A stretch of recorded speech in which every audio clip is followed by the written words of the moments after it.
Trump மிக அவசரமாக G7 மாநாட்டிலேருந்து வெளியேறி எங்கே போயிருக்கார் அப்படின்னா அமெரிக்கா போயிட்டார் திரும்ப. ஏன்னா G7 மாநாடு அப்படின்றது ரொம்ப முக்கியம். ஏன் போயிருக்காரு, என்ன போயிருக்காருன்னு தான் நம்ம பார்க்க போகிறோம். அதாவது பார்த்தீங்க அப்படின்னா, ஈரான் அதிபரை முடித்து விட முடிவு செய்திருக்கிறார்கள் அப்படின்ற தகவல் அங்கே வருகிறது. பல்வேறு இடங்களிலிருந்து வருகிறது. என்ன அப்படின்னு பார்த்தீங்கன்னா, எப்படி சதாம் ஹுசேனை முடித்தார்களோ, எப்படி பின்லாடனை முடித்தார்களோ, அந்த மாதிரி ட்ரம்ப் வந்து அமெரிக்கா போனது மட்டும் இல்லாமல் அங்கே சிச்சுவேஷன் ரூம் அப்படின்னு ஒரு ரூம் இருக்கும். அந்த சிச்சுவேஷன் ரூமில் வந்து என்ன நடக்கும்னா, இப்போ அமெரிக்காவோட மிலிட்ரி ஆக்ஷன் எல்லாத்தையுமே அந்த நாட்டோட அதிபர் நேரில் பார்க்க முடியும். அந்த மாதிரி ஒரு கனெக்டிவிட்டி அந்த சிச்சுவேஷன் ரூமில் இருக்கும். ஸோ அந்த G7 மாநாடு அப்படின்றது ரொம்ப முக்கியமான ஒரு கூட்டம். G7 கூட்டம் அப்படின்றது ரொம்ப முக்கியமான கூட்டம். அதை ஸ்கிப் பண்ணிவிட்டு அதுக்கு வந்துட்டு கனடா வந்துட்டு திடீர்னு ட்ரம்ப் அமெரிக்கா திரும்பி இருப்பது தான் ஒரு பெரிய அதிர்ச்சியை ஏற்படுத்தி இருக்கிறது. அடுத்து என்ன நடக்க போகுது அப்படின்னு.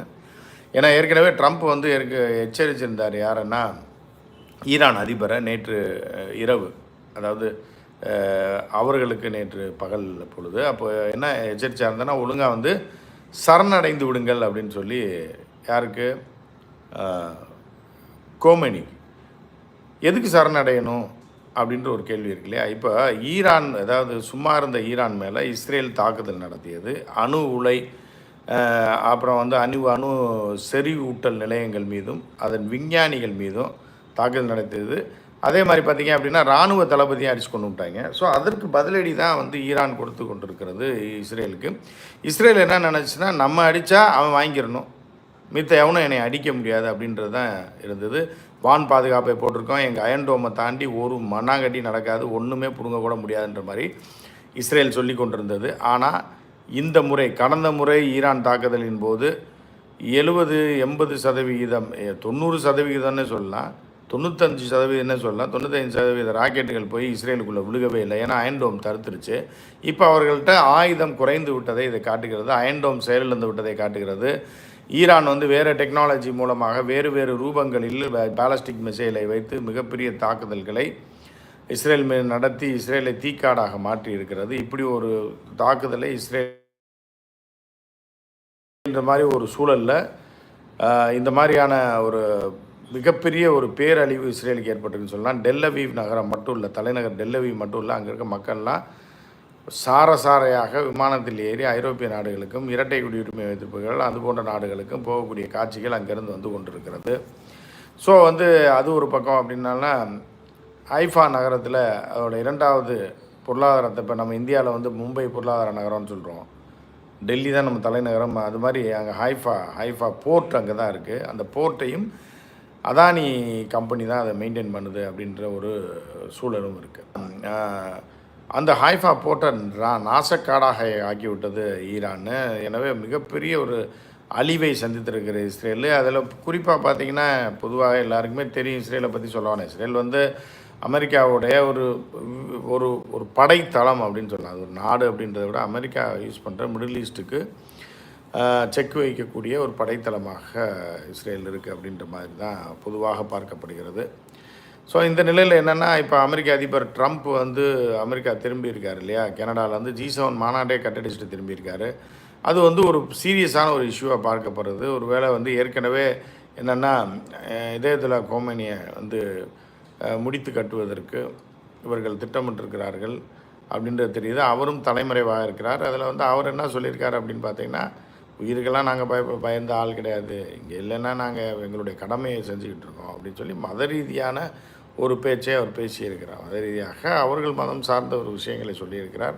எனவே தாக்குதல் தொடரும்னு சொல்லியிருக்காரு. உங்களுக்கெல்லாம் நான் பயப்பட மாட்டேன்னு சொல்லியிருக்காரு. மிக அதிபயங்கர தாக்குதல், அமெரிக்காவே தாக்குவோம், பிரிட்டனையே தாக்குவோம் அப்படின்றது ஒரு உலக நாடுகளே ஒரு பரபரப்பை ஏற்படுத்திருக்கு. இப்போ அமெரிக்கா என்ன பிளான் பண்ணுது அப்படின்னு பார்த்தீங்கன்னா, ஈரானுடைய மிகப்பெரிய தரை எல்லை நாடான பாகிஸ்தான் வந்து ரெண்டுமே முஸ்லீம் நாடுகள் தான். ஈரானோட பெரும்பகுதி ஒரு சைடில் பார்த்தீங்க அப்படின்னா, ஈஸ்ட் சைடில் ஃபுல்லாக பாகிஸ்தான் பார்டர் தான் இருக்குது. எனவே பாகிஸ்தான்லேருந்து தாக்குதல் நடத்துவதற்காக அமெரிக்கா திட்டமிடுவதாக தெரிகிறது. எனவே தான் பாகிஸ்தானுக்கு அப்பப்போ காசு கொடுத்து வச்சுருக்கான். இப்போ நம்ம போரில் கூட IMF வந்து பாகிஸ்தான் கேட்ட உடனே கடன் கொடுத்ததெல்லாம் வந்து அமெரிக்கா சப்போர்ட் இல்லாமல் கொடுத்துருக்க முடியாது. அமெரிக்கா சப்போர்ட் பண்ணதுனால தான் IMF வந்து பாகிஸ்தானுக்கு உதவியை செய்தது.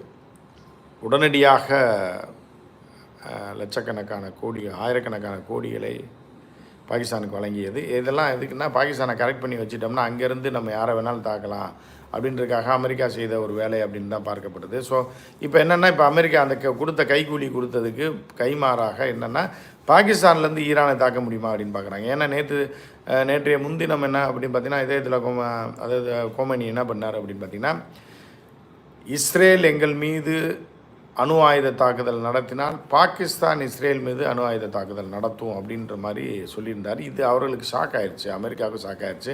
நம்ம அடிமையான பாகிஸ்தான் எப்படா வந்து ஈரானுக்கு சப்போர்ட் பண்ணுவான்னொன்னே இப்போ பாகிஸ்தானில் இருந்து இப்போ பாகிஸ்தானை மிரட்டி பாகிஸ்தான்லேருந்து ஈரான் மீது தாக்குதல் நடத்த முடியுமா? இவருடைய விமானத்தை எல்லாம் வந்து பாகிஸ்தானுக்கு அனுப்பி அமெரிக்கா அங்கேருந்து ஈரானை தாக்க முடியுமா அப்படின்ற ஒரு முயற்சி இருப்பதாக சொல்லப்படுகிறது. இப்போ வந்து சிச்சுவேஷன் ரூம் என்று சொல்லக்கூடிய ஒரு அறை இருக்கிறது. அது வந்து எப்படின்னா, பின்லாடனை அமெரிக்க படைகள் கொன்ற போது அதை நேரில் பார்த்தவர் ஒபாமா அந்த அறையிலேருந்து தான், அந்த சிச்சுவேஷன் ரூம்லேருந்து தான் அது வந்து கனெக்டட் டு சேட்டலைட். அதே மாதிரி என்னென்னா, அவங்களோட ஆக்ஷன் என்ன இன்றைக்கி பிளான் பண்ணுறாங்க, யாரை காலி பண்ணணும்னு பிளான் பண்ணுறாங்களோ, ரொம்ப மேஜரான தலைவர்களையோ மேஜரான ஆக்ஷன் எடுக்கும்போது அதை நேரடியாக அந்த அதிபர் பார்க்கும் வகையில் ஏற்படுத்தப்பட்டது தான் அந்த சிச்சுவேஷன் ரூம். அந்த சிச்சுவேஷன் ரூமில் போய் இப்போது ட்ரம்ப் அவர்கள் உட்கார்ந்துருக்கிறதா ஒரு தகவல் இருக்குது. ஸோ அதுவும் G7 மாநாடு கனடா போயிட்டு அதை கட் பண்ணிவிட்டு திருப்பி அமெரிக்கா போயிருக்காரு. அப்படிங்கும்போது இது ஏதோ ஒரு அதிபயங்கரம் நடக்கப் போகிறது மாதிரி தெரியுது. ஆனால் வந்து ஏற்கனவே ஈரான் அதிபர் வந்து உயிருக்கெல்லாம் நாங்கள் பயந்தவங்க இல்லை, அவருக்கு 84 வயசு ஆச்சு. இத்தனை ஆண்டு காலம் பவர்ஃபுல்லாக ஆட்சி செய்து கொண்டிருக்கிறார். இது போக இன்னொரு தகவல் வருகிறது. என்னென்னா, நார்த் கொரியா வந்து அமெரிக்காவை தாக்கும் ஈரானுக்கு ஆதரவாக அப்படின்னு ஒரு தகவல் இருக்குது. அது உறுதி செய்யப்பட்ட தகவல் இல்லை, அப்படி பரவிக்கிட்டு இருக்கு. அது ஒரு பக்கம் இருக்குது. எனவே ஒரு பரபரப்பான சூழல் இருக்குது. இப்போ வந்து அமெரிக்கா வந்து கோமேனி தங்கியிருக்க இடத்துல அட்டாக் பண்ணி அவரை முடித்து கட்டுவார்களே ஆனால் அதோடு முடிச்சிடும் அப்படின்னு தான் நான் பார்க்குறேன். ஏன்னா இது போராக மாறாது. ஏன்னா போராக நடந்தால் தான் ஒவ்வொரு நாடுகள் இறங்கும். தனிப்பட்ட நபர்களை அட்டாக் பண்ணுறதுக்கு அவர்கள் ஏதாவது பிளான் பண்ணி திடீர்னு ஏதாவது பண்ணிட்டாங்க அப்படின்னா அதோடு அது முடிஞ்சு வரும். ரெண்டாவது வந்து இது என்ன மாதிரியாக போகும் அப்படின்ற ஒரு சூழல் இருக்குது. என்ன மாதிரியான அடுத்து என்ன மாதிரியாக போகும். ஏன்னா இதில் மரணடி வாங்கி இருக்கிறது இஸ்ரேல் அப்படின்றது எல்லாருக்குமே தெரியும். ஏன்னா ஹைஃபா நகரமே காலி, பஸ்பமாகி கொண்டிருக்கிறது. அதாவது மொசாத்தோடைய முக்கிய தளங்கள் பூரா நேரடியாக தாக்கப்பட்டிருக்கிறது. இதுதான் முதல் முறை இஸ்ரேலுக்கு இவ்வளோ பெரிய அடின்றது இதுதான் முதல் முறை. எனவே வந்து இது என்ன மாதிரியாக போகும் அப்படின்றது இன்றைக்கி ஓரளவுக்கு தெரிந்து விடும் என்று நம்ம யூகிக்கலாம். ஏனென்றால் இப்போ நான் எதுக்காக இந்த லைவ் போட்டேன்னா, அவசரமாக ட்ரம்ப் வந்து போன G7 மாநாட்டை கட் பண்ணிவிட்டு திருப்பி மீண்டும் அமெரிக்கா போகிறாருன்னா அங்கே உடனடியாக அழைப்பு வந்திருக்கும். இப்போது பேச்சுவார்த்தை பேசுவது அப்படின்னா, அந்த வந்துடுறேன் 2 நாளில் இங்கே மாநாடு இருக்குது, G7 முடிஞ்சு வந்து நம்ம பேசிக்கலான்னு சொல்லியிருக்கலாம், இல்லை 2 நாள் கழித்து இதை பார்த்துக்கலான்னு சொல்லியிருக்கலாம். ஆனால் மிக அவசரமாக நாடு திரும்பி இருக்கிறார் என்றாலே, ஏன்னா ஏதோ ஒரு பஞ்சாயத்து இருக்குது, மேஜராக நடக்க போகுது அப்படின்றதை நாம் அனுமானிக்க முடிகிறது. சர்வதேச ஊடகங்களும் இப்போது அதை தான் பிரேக்கிங்காக போட்டுட்ருக்கான். ட்ரம்ப் வந்து கேனடாவிலேருந்து மீண்டும் அமெரிக்கா திரும்பியதை அடுத்து என்ன நடக்க போகிறது, ஈரான் மீது அமெரிக்கா நேரடி தாக்குதலில் இறங்கப் போகிறதா, ஈரான் இதற்கு என்ன பதிலடிக்க கொடுக்க போகிறது, யாரை தாக்கப் போகிறது அப்படின்றதெல்லாம் நம்ம பார்க்கணும். ரெண்டாவது இவர்கள் என்ன பார்க்குறாங்க அப்படின்னா, தலையை முடிச்சிட்டோம்னா இந்த பிரச்சனை தீர்ந்துடும். அதாவது போட்டு மக்களையும் இராணுவத்தையும் தாக்குறதை விட இதே இதில் கோமனியை முடிச்சிடுவோம் அப்படின்ற ஒரு முடிவுக்கு வந்திருக்காங்க போல். ஏன்னா ஏற்கனவே அந்த பிளானில் தான் இருந்தாங்க. ஆனால் இதே இதில் கோமனி மீது அடி விழுந்தால் நேராக அணு ஆயுதங்கள் இருந்தால், ஏன்னா ஈரான் அதை வந்து இஸ்ரேல் மேலே போடுறதுக்கான வாய்ப்புகள் இருக்குது அப்படின்ற மாதிரியான ஒரு சுச்சுவேஷனில் தான் அந்த மேட்டரை கைவிட்டு வச்சுருந்தாங்க. ஆனால் இப்போ வந்து சிச்சுவேஷன் ரூம் என்று சொல்லக்கூடிய அதிபயங்கர பரபரப்பான ஒரு அறை, அது அமெரிக்கா ஒயிட் ஹவுஸில் இருக்கக்கூடிய சிச்சுவேஷன் ரூம் அப்படின்றத வந்து அதிபர்கள் உட்கார்ந்து அமெரிக்க இராணுவம் நடத்தக்கூடிய தாக்குதலை நடவடிக்கையை நேரடியாக பார்க்கக்கூடிய அந்த அறைக்கு ட்ரம்ப் போயிருக்காரு. அப்போ என்ன நடக்க போகுது அப்படின்றது தான் உலகம் பூரா லீக் ஆகிருக்கு. இது ஒரு அச்சுறுத்தலா, இல்லை ஒரு ட்ரையல் பார்க்குறாங்களா, இல்லை ஈரானை அச்சுறுத்துவதற்கோ கோமேனியை வந்து உன்னை முடிக்க போகிறோம், உங்களை முடிக்க போகிறோம், அதுக்கு ட்ரம்ப் தயாராகிட்டாருன்னா டக்குன்னு இதை நிறுத்துவாங்கள்ல, தாக்குதலை நிறுத்துவாங்க, இறங்கி வந்து பேச்சுவார்த்தைக்கு வருவாங்கள்ல, அதற்காக ஒரு பூச்சாண்டி காட்டுகிறார்களா என்பதையும் தெரியவில்லை. எனவே இன்று இன்னும் 24 மணி நேரத்தில் என்ன ஒரு பெரிய ஒரு மாற்றம் வரப்போகிறது. அந்த மாற்றத்தை நாம் பார்த்துருப்போம். ஒன்று, ஈரான் என்ன பண்ணுது அப்படின்றத பார்க்க போகிறோம். வேறும் பல ஆயுதங்களை அவர்கள் பயன்படுத்த போகிறார்களா, அவர்களுக்கு யாரெல்லாம் உதவி செய்ய போகிறார்கள், எந்த நாடெல்லாம் உதவி செய்ய போகிறது என்கிற சூழலும் சரி, இல்லை ஈரான் வந்து அதிபயங்கர தாக்குதலை இஸ்ரேல் மீது போட்டு இஸ்ரேலை பஸ்மமாக்க போதா அப்படின்றதையும் நம்ம பார்க்கணும். ஸோ இதில் என்ன நடக்க போகுது அப்படின்றத நம்ம பொறுத்திருந்து தான் பார்க்கணும். அதுக்காக தான் நான் இந்த அவசர லைவை வந்து நான் போட்டேன். ஏனென்றால் எந்த நிமிடம் வேண்டுமென்றாலும் எது வேண்டுமானாலும் நடக்கலாம் அப்படின்ற சுச்சுவேஷனில் யுஎஸும் இருக்குது, ஈரான் இருக்குது அப்படின்ட்டு நம்ம பார்க்குறோம். ஏன்னா இஸ்ரேல் ஒளிஞ்சு போச்சு. இஸ்ரேல் வந்து இஸ்ரேலை வைத்து கொண்டு தான் அமெரிக்கா எல்லா காயை நகர்த்தும் மிடில் ஈஸ்டில் அப்படின்றது சொல்லி தெரிய வேண்டியதில்லை. ஸோ அப்படி இருக்கும்போது இஸ்ரேலை காப்பாற்ற அமெரிக்கா இறங்கி ஆக வேண்டிய ஒரு கட்டாயத்தில் இருக்கிறது. எனவே என்ன செய்ய போகிறார்கள் என்பதை நாம் பொறுத்திருந்து பார்ப்போம் என்ன நடக்குது அப்படின்ட்டு. இப்போ ரஷ்யா நிலைப்பாடு என்னன்னு நீங்கள் கேட்டிருக்கீங்க. ரஷ்யா வந்து நேரடியாக களத்தில் இறங்காது. யாரோ 2 பேர் சண்டை போடுறாங்களுக்காக அவன் வந்து ஆயுதங்களை கொடுப்பார்கள், வியாபாரம் செய்வார்கள், சப்போர்ட்டிவாக இருப்பாங்க. அப்போ பெரிய அளவில் போர்னு வந்ததுன்னா அது குரூப் சேர்ந்தால் அவர்கள் இது பண்ணுவாங்களே தவிர உடனடியாக இப்போ ஈரானுக்கு ஆதரவாக இறங்க மாட்டாங்க. ஏன்னா ஈரானுக்கும் இஸ்ரேலுக்கும் நடக்கக்கூடியது அடிப்படையில் மத ரீதியான போர். இஸ்ரேல் என்ன பண்ணுறான் அப்படின்னா, அவர்கள் கடவுள் தான் உலகத்தின் நம்பர் 1 கடவுள், நாங்கள் தான் அதோடைய மூத்த பிள்ளைகள்ன்ற வகையில் தான் இன்றைக்கி நேரத்தில் 2000 வருஷத்துக்கு மேலே பல்வேறு இனக்குழுக்கள் மீது மத குழுக்கள் மீதும் தாக்குதலை நடத்தி கொண்டிருக்கிறார்கள். எனவே வந்து உடனடியாக இந்த பிரச்சனையில் டக்குன்னு ஒரு முடிவு வரமாட்டாங்க. நெல்லை ஐதர் கேட்டிருக்காரு, ஏன் வந்து டைரெக்டாக அமெரிக்கா தலையிடுது அப்படின்னு. அமெரிக்காவுடைய ஆள் தான் இஸ்ரேல் வந்து அமெரிக்கா படைத்தளம், அவ்வளோதான். இஸ்ரேல்ன்றது ஒரு பெரிய நாடு கிடையாது. ஆயுத உற்பத்திக்கும் ஆயுத கண்டுபிடிப்புகளுக்கும் இருக்கக்கூடிய ஒரு லேப் தான் இஸ்ரேல் அப்படின்னு தான் பார்க்கப்படுகிறது. எனவே அவர்களுக்கு ஒன்றுனா இவர்கள் தானே வந்தாகணும்.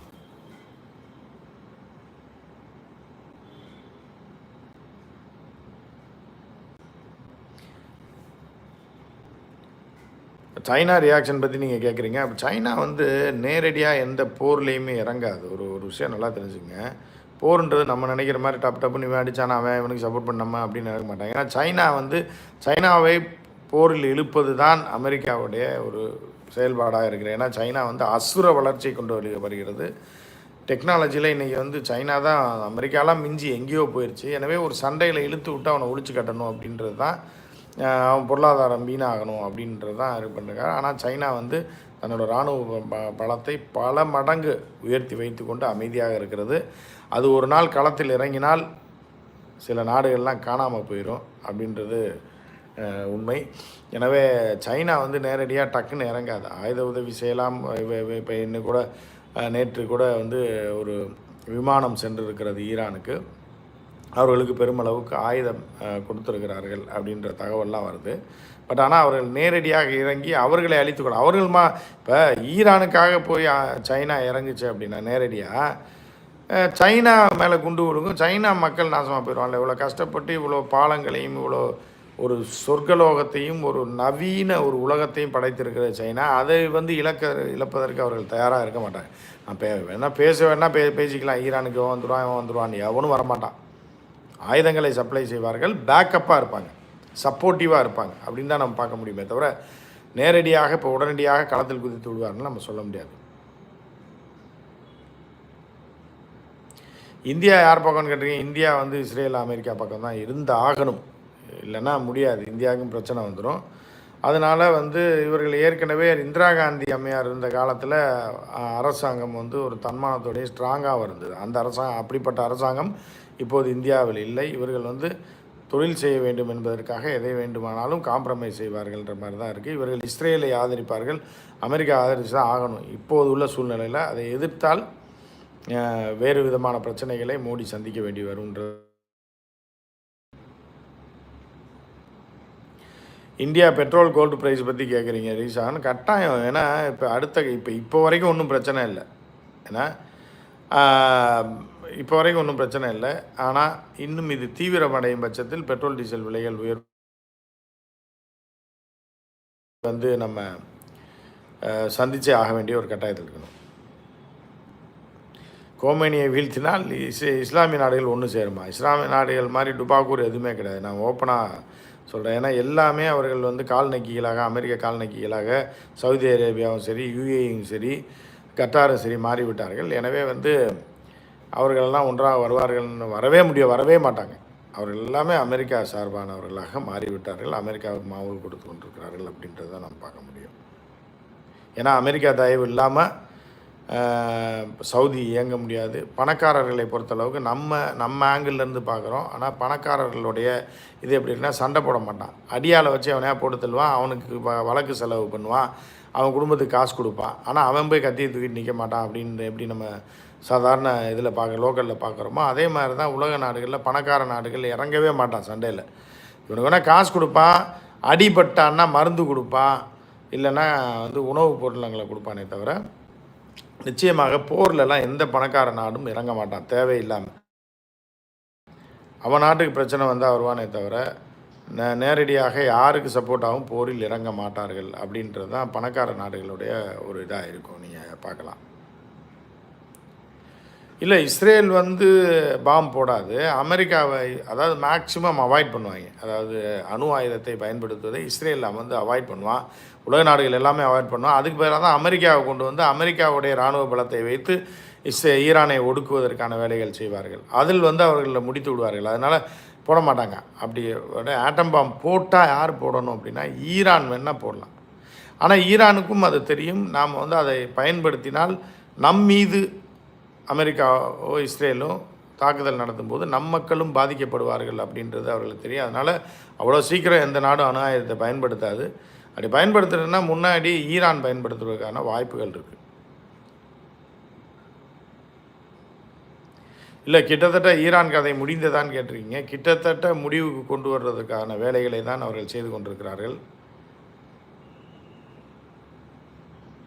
இல்லை, அரபு நாடுகள் அந்த நிலையை அனுமதிக்குமான கட்டாயம் அனுமதிக்கும். ஏன்னா இவர்களுடைய கைக்கூலிகள் ஆக்சுவலாக பார்த்தீங்க அப்படின்னா நீங்கள் வந்து சவுதி வந்து இப்போ ட்ரம்ப் வரும்போது ஒரு பெரிய மாமூலை கொடுத்தது, ஜோர்டான் அது இப்போ கத்தார் கொடுத்தது, யுஏஇ வந்து பெரிய வரவேற்பை கொடுத்து தலைமுடி அவுத்து போட்ட டான்ஸ்லாம் ஆடி வரவேற்றார்கள் ட்ரம்ப்பை. ஸோ அப்படின்ட்டு ஒரு பெரிய ஆர்டரை கொடுத்தான். 8 லட்சம் கோடிக்கு பிஸ்னஸ் பண்ணுறதுக்காக சவுதி அரேபியா அக்ரிமெண்ட் போட்டிருக்கான் 4 வருஷத்தில் 8 லட்சம் கோடிக்கு அமெரிக்காவோட. இப்படி போட்டிருக்கவன் எப்படி வந்து அமெரிக்காவில் பணத்தை இன்வெஸ்ட் பண்ணிவிட்டு அமெரிக்காவுக்கு இடம் தர மாட்டேன்னு சொல்லுவான் அப்படின்னு நீங்கள் நினைக்கிறீங்கன்னு எனக்கு தெரியல.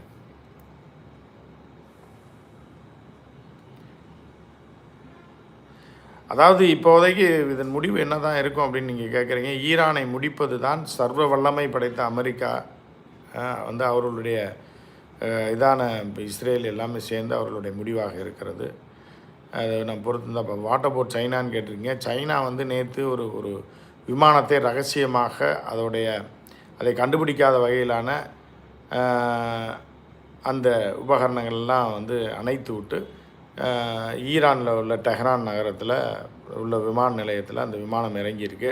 அதில் என்ன பண்ணியிருப்பாங்க? வேறு ஒன்றும் இல்லை, ராக்கெட்டுகளை கொடுத்து இப்போ ராக்கெட்டுகளை குண்டுகளை கொடுத்து உதவியிருப்பாங்க. வேறு ஒன்றும் அவர் நேரடியாக களத்தில் இறங்க மாட்டார்கள் அப்படின்றது. ஏன்னா நான் ஏற்கனவே சொன்ன மாதிரி தான் பணக்கார நாடுகளோ வளர்ந்த நாடுகளோ சைனாவை வந்து சண்டைக்கு இழுக்கணுன்றது தான் இவர்களுடைய நோக்கம். ஆனால் சைனா வராது. ஏன்னா வந்தால் அவனுக்கு 100 அடி விழுந்தானே இவர்களுக்கு 10 அடி விழுக்கும். சைனா இப்போ வளர்ந்து வரக்கூடிய பொருளாதாரத்தில் அசுர வளர்ச்சி கொண்டு இருக்கும்போது இவர்களுக்கு சப்போர்ட் பண்ணுறேன்னு சொல்லி நேரடியாக களத்தில் இறங்க மாட்டாங்க. ஆயுத உதவி செய்வாங்க, விமானங்களை கொடுத்து உதவார்கள். ஏன்னா என்கிட்ட வாங்கியிருக்கான், நான் கொடுத்துருக்கேன், உனக்கு என்னன்னு சொல்ல முடியுமே தவிர போரில் நேரடியாக ஈடுபட மாட்டார்கள். அப்படி ஈடுபட்டாலும் சைனா மிகப்பெரிய ஒரு வல்லரசாக மாறி இருக்கிறது. ஆனால் தற்போதைக்கு அதை பயன்படுத்தி இறங்க மாட்டார்கள் அப்படின்னு தான் நான் பார்க்குறேன்.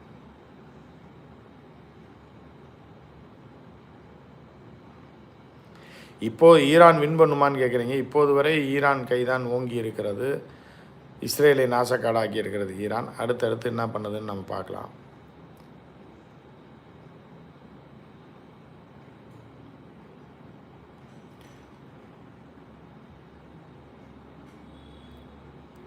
புது சேனல் அப்டேட் கேட்டிருக்கீங்க. அதோட லிங்க் நான் தொடர்ந்து போஸ்ட் பண்ணுறேன். நீங்கள் அதையும் சப்ஸ்கிரைப் பண்ணுங்கள். Channel south CHANNEL channel south SOUTH இதுதான் புதிய சேனல். பேரை மாற்றி இருக்கிறோம்.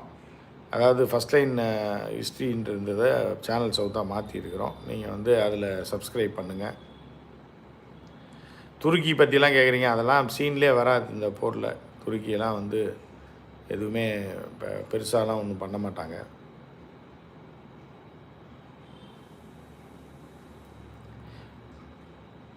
இல்லை, ஈரான் வந்து இன்னும் நியூக்ளியர் பிளான் என்னாச்சுன்னு கேட்குறீங்க. ஈரான் வந்து இன்னும் வந்து அணு ஆயுதங்களை தயாரித்து முடிக்கவில்லை. தயாரிக்கக்கூடிய ஒரு நெக் ஆஃப் தி மூமெண்ட்டில் இருக்குது. அடுத்து வந்து அதுதான் அப்படின்ற மாதிரி இருக்கக்கூடிய சூழல் தான் இருக்குது. அதை அமெரிக்காவும் சொல்லியிருக்கிறது.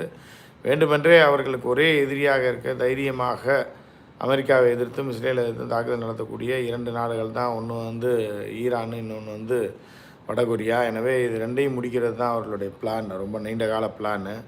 ஸோ இப்போ வந்து நெருங்கி கொண்டிருக்கிறார்கள் ஈரானை. ஈரான் வந்து ஓரளவுக்கு என்னென்னா அழிந்து விடாமல் என்ன பண்ணியிருக்கு அப்படின்னா, அங்கே வந்து புரட்சியை ஏற்படுத்தும். ஈரானில் வந்து என்னென்னா, ஈரான் மக்கள் மீது குண்டை போட்டு ஈராக்கை போல் அழித்து விட மாட்டார்கள். அது என்ன, அங்கே ஒரு புரட்சியை ரெடி பண்ணி கோமேனி ஆட்சியை கவிழ்த்து விட்டு, கோமேனியை வந்து முடித்து விட்டு, அங்கு வந்து வேறு ஒரு ஆட்சியை இவர்களுக்கு சார்பான, இவர்களுக்கு ஆதரவான ஒரு ஆட்சியை நிலைநிறுத்துவது தான் தற்போதைய பிளான். அதன்படி தான் தற்போது அமெரிக்காவும் இஸ்ரேலும் செயல்பட்டு கொண்டிருக்கிறது. அது இன்றைக்கு ஒரு முடிவு தெரியும்னு எதிர்பார்க்கப்படுகிறது. அதுக்காக தான் நம்ம லைவ் போட்டிருக்கோம்.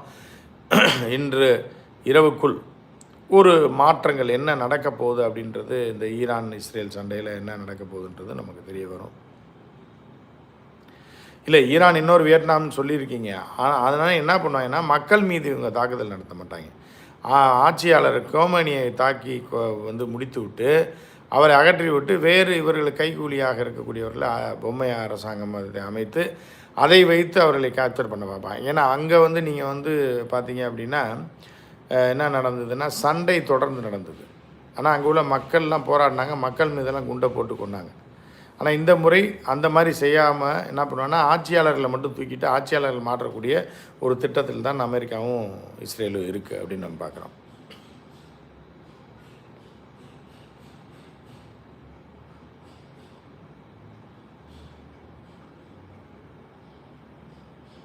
இல்லை, அமெரிக்க தளவாடங்களை தாக்கினால் நம்ம சொல்ல முடியாது. அது தளவாடங்களை தாக்குவார்கள் கட்டாயம். ஏன்னா அமெரிக்கா தாக்கினால் அவர்கள் மீது தாக்குதல் நடத்துவார்கள் அப்படின்றதில் அந்த மாற்று கருத்து இல்லை. இருந்த போதிலும் இவர்கள் வேறு மாதிரியான ஒரு முயற்சியில் இன்று இறங்கியிருக்கிறார்கள். அதாவது இதயத்தில் கோமேனிக்கு செக் வைத்திருக்கிறார்கள். அவரும் ஒரு பங்கரில் மறைந்திருக்கிறார். அவர் வந்து தொடர்ந்து உயிர் பற்றி பயம் இல்லை. இறைவன் வந்து இந்த உடலில் என்னத்துக்கு பிரயோஜனம், இந்த உடலை நீ அழித்து என்ன பண்ண போகிற, அதை பற்றி எனக்கு கவலையே இல்லை அப்படின்னு ஒரு ஸ்டேட்மெண்ட்டை நேற்று கொடுத்துருக்காரு. ஸோ அதே நம்ம ஈரான் வந்து சரணடையாது. கவர்மெண்ட் இருக்கிற வரைக்கும் சரணெல்லாம் அடைய மாட்டார். இவர்கள் வந்து அவர்களை காலி செய்து விட்டு அந்த ஆட்சியை மாற்றுவதற்கும், ஈரானில் வேறு இவர்களுடைய சார்பான ஆட்சியை கொண்டு வருவதற்குமான முயற்சியில் தான் அவங்க ஈடுபட்டு கொண்டிருக்கிறார்கள். எனவே வந்து சரண்ன்ற பேச்சுக்கு ஈரான் இறங்கி வராது. நிச்சயமாக ஈரான் சரணடையாது.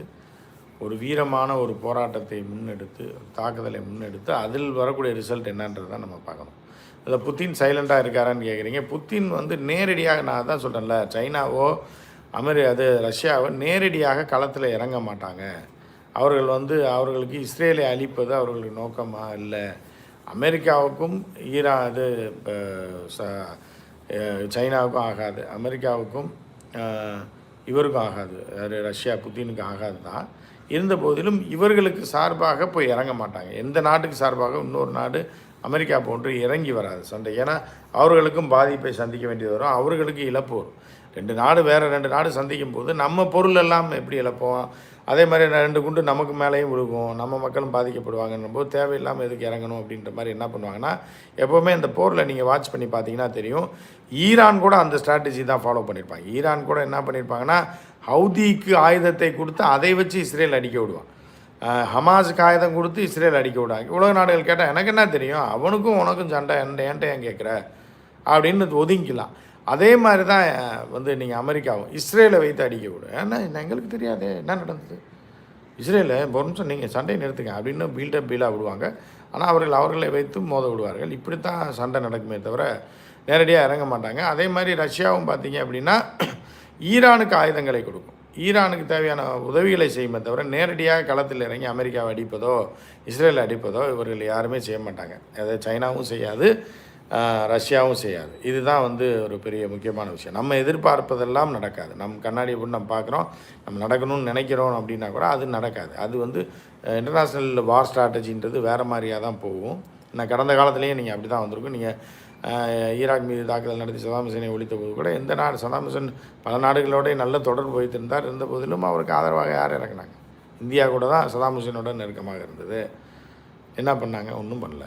ஸோ அது அவரவர்கள் வந்து இது பண்ணக்கூடிய ஒரு விஷயம். இதில் நீங்கள் கேட்குறது வந்து என்னென்னா, இன்றைக்கி நடக்கிற சண்டையை வச்சு கேட்குறீங்க. ஆனால் அமெரிக்காவை இவங்கெல்லாம் 24 மணி நேரமாக பிளானே அதுதான். எந்த நாட்டுக்கு எங்கே செக் வைக்கலாம், எந்த நாட்டில் ஆட்சியை கவழ்த்தலாம், எவர்களை எந்த பக்கம் இழுக்கலாம், எங்கே உளவாளிகளை ரெடி பண்ணலான்றது தான் முழுமையாக அவர்கள் 24 மணி நேரம் செய்து கொண்டிருக்க வேலையை அதை எந்த நாடுமே செய்யாது. அதுக்கு அடுத்து ரஷ்யா பிளான் பண்ணிகிட்ருக்கோம். ரஷ்யா வந்து தடுப்பாட்டம் தான் ஆடும். எங்கேயோ போகிற எவனையோ போட்டு என்னமோ பண்ணிட்டு போ, எங்களுக்குள்ளே நுழைந்து விடாதே அப்படின்றது தான். அதனால் நம்ம வந்து ரைசிங் லயன் என்னாச்சுன்னு கேட்குறீங்க. ரைசிங் லயன்லாம் வந்து செத்து போச்சு. இப்போ வந்து லயன் கதறி அடிச்சுட்டு போய் பொந்துக்குள்ளே ஒளிஞ்சிருக்கு. ஸோ வேறு விதமாக ஆளை கூட்டு வர போயிருக்கு அப்படின்னு நம்ம பார்க்கலாம்.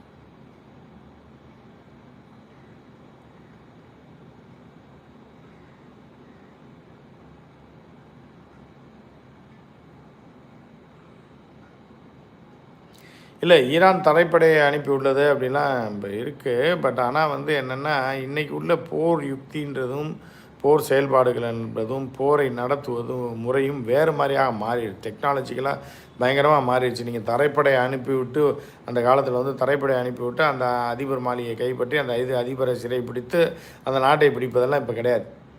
இப்போ அந்த எங்கே இருக்காங்கன்னு துல்லியமாக எந்த இடத்துல மறைந்திருந்தாலும் அந்த அதிபரை ஒரு ராக்கெட்டை வச்சு அடித்து தூக்க முடியும் அப்படின்றது நடைமுறையில் இருக்கக்கூடிய நேரத்தில் தரைப்படையெல்லாம் இப்போதைக்கு வேலைக்கு ஆகாது.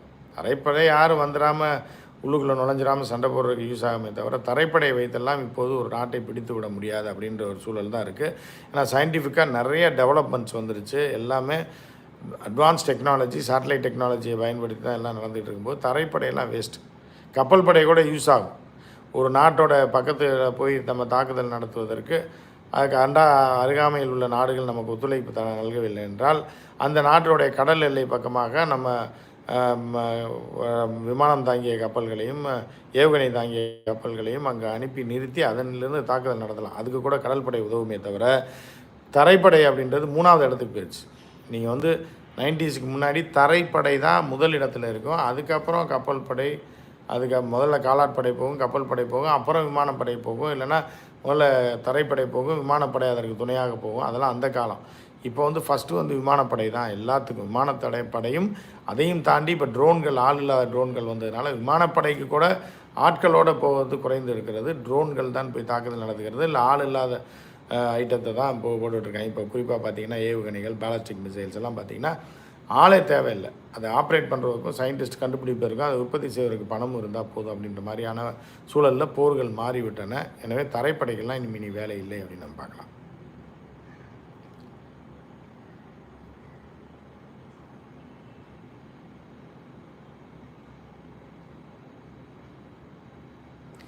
அமெரிக்கா ஒரு வேளை இந்த போரில் தோற்றால் உலகமே மாறிடும், வேர்ல்டோட ஆர்டரே மாறிடும். என்ன நடக்குதுன்னு பார்ப்போம். இந்த உலகத்தில் வந்து ஒவ்வொரு நொடியும் மர்மமானது அப்படின்றது எல்லாருக்குமே தெரியும். என்ன வேணாலும் நடக்கலாம்.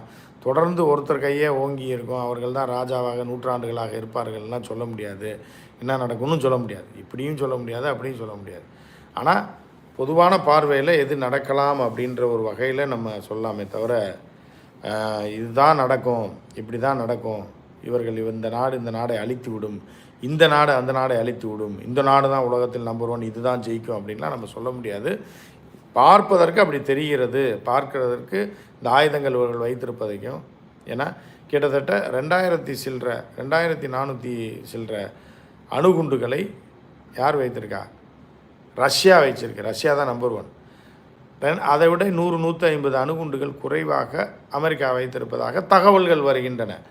போய் நம்ம என்ன எண்ணியாக பார்க்குறோம்? அது கிடையாது. ஆயுதம் தொடர்பாகவும் இது பண்ணுவாங்க, ரிசர்ச் பண்ணுறவங்க இருக்கலாம் அப்படின்னு தான் சொல்கிறாங்க. அதில் வந்து நம்பர் 1 வந்து இதுதான், ரஷ்யா தான். அதுக்கப்புறம் ஒரு 100-150 அணு ஆயுதங்கள் கம்மியாக அமெரிக்கா வச்சுருக்குன்னு சொல்கிறாங்க. மூணாவதாக சைனா இருக்குது. சைனா வந்து ஒரு 600 700 தான் வைத்திருக்கு அப்படின்றாங்க. இந்தியாலாம் ஒரு 180 அணுகுண்டுகள் தான் வைத்திருக்குன்றாங்க. அதே மாதிரி பாகிஸ்தான் 140 அணுகுண்டுகளை வைத்திருப்பதாக சர்வே சொல்லுது. அதுவும் அமெரிக்கன் சர்வே தான் சொல்லுது. ஸோ இவர்கள் இதெல்லாம் ஒவ்வொரு நாட்டிலையும் இப்போ எண்ணி பார்த்தாங்களா, அவனுக்கு திறந்து விட்டு வா பார்த்துவேன் இவ்வளோ இருக்குன்னு லிஸ்ட்டு வெளியிட்டானா இல்லை. ஒரு குத்துமதிப்பான அனுமான கணக்கு தான் அது. ஸோ என்ன நடக்கும் அப்படின்றத நம்ம பொறுத்திருந்து தான் பார்க்க முடியும். நம்ம வந்து இவர்கள் ஜெயித்து விடுவார்கள், இவர்கள் அணுகுண்டை வீசி விடுவார்கள்லாம் நம்ம சொல்ல முடியாது. அவ்வளோ எளிதாக அணு ஆயுதத்தை எந்த நாடும் பயன்படுத்தி விடாது. அவர்கள் ஆயுதங்களை வைத்து முடிக்க பார்ப்பாங்க. அதில் ரொம்ப அடி விழுந்தால் மட்டும்தான் ரொம்ப பிரச்சனை வரும்னு நம்ம பார்க்கலாம்.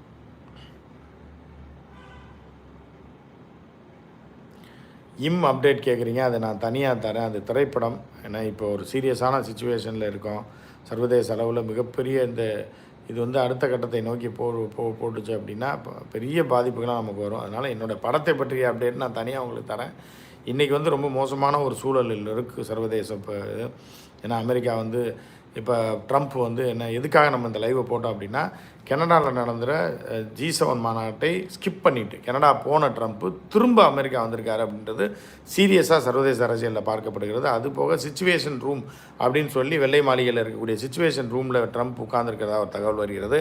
ஏன்னா சிச்சுவேஷன் ரூம் அப்படின்றது, நான் மீண்டும் சொல்கிறேன், அது வந்து பின்லாடனை அழித்தொழிக்கும் போது அதை நேரடி காட்சிகளாக பதிவு செய்து அதை நேரடியாக ஒபாமா வந்து உட்காந்து பார்த்த ரூம் தான் இந்த சிச்சுவேஷன் ரூமு. இந்த ரூமுக்குள்ளே ரொம்ப பல ஆண்டுகளுக்கு பிறகு ட்ரம்ப் வந்து உட்கார்ந்துருக்காரு. அப்படிங்கும்போது இது ஒரு சீரியஸாக பார்க்கப்படுகிறது. அடுத்து என்ன நடக்கப் போகிறது, யாரை தாக்குதல் நடத்தப் போகிறார்கள், யாரை இவர்கள் காலி செய்ய போகிறார்கள் என்கிற ஒரு பதட்டம் சர்வதேச அளவில் ஏற்படுத்தி இருக்கிறது. இந்த பதட்டத்தை ஏற்படுத்துவதற்காக ஒரு பீலாவா இல்லை உண்மையா அப்படின்றது இன்னும் சில மணி நேரங்களில் தெரிஞ்சிடும். ஸோ அதுக்காக தான் நம்ம இந்த லைவை போட்டோம். தொடர்ந்து நீங்கள் ஃபஸ்ட் லைம் காத வைங்க. உங்களுக்கு வந்து அவசரம்னா நான் லைவில் வரேன், இல்லைன்னா உங்களுக்கு வந்து தொடர்ந்து அப்டேட்டுகளை தந்து கொண்டிருக்கிறேன். மற்றபடி நேரில் சந்திப்போம் அடுத்து. நன்றி, வணக்கம்.